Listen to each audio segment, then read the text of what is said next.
Welcome to Sweet Life Beat Life. We hope this video helps. You start by confirming prerequisites and taking the first actionable steps. Back up your Blogger content, then open your registrar DNS panel. Make sure the custom domain entry in Blogger matches the exact host name and spelling.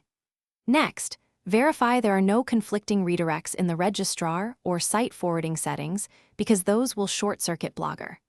Once done, jot down current A and C name records so you can restore them if needed. This prevents accidental downtime while you fix the redirect error.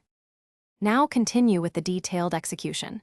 Update DNS to Blogger's required records and the correct CNAME entry that maps your subdomain to GHS.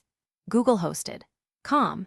If you previously had domain forwarding or Apex redirects, delete them because they often create redirect loops.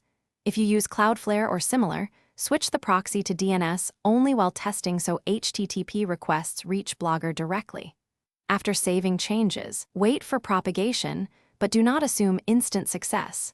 Check DNS finish by enabling HTTPS in Blogger. Once DNS shows your domain resolving to Google, do not enable it earlier because the redirect error can persist.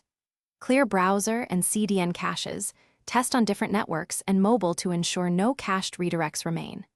If you still see a loop, temporarily revert to the previous DNS snapshot and re-audit each step.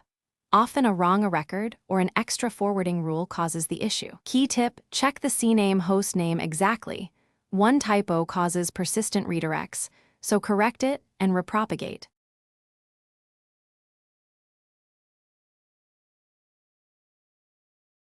Thanks for watching. Consider subscribing if we helped you.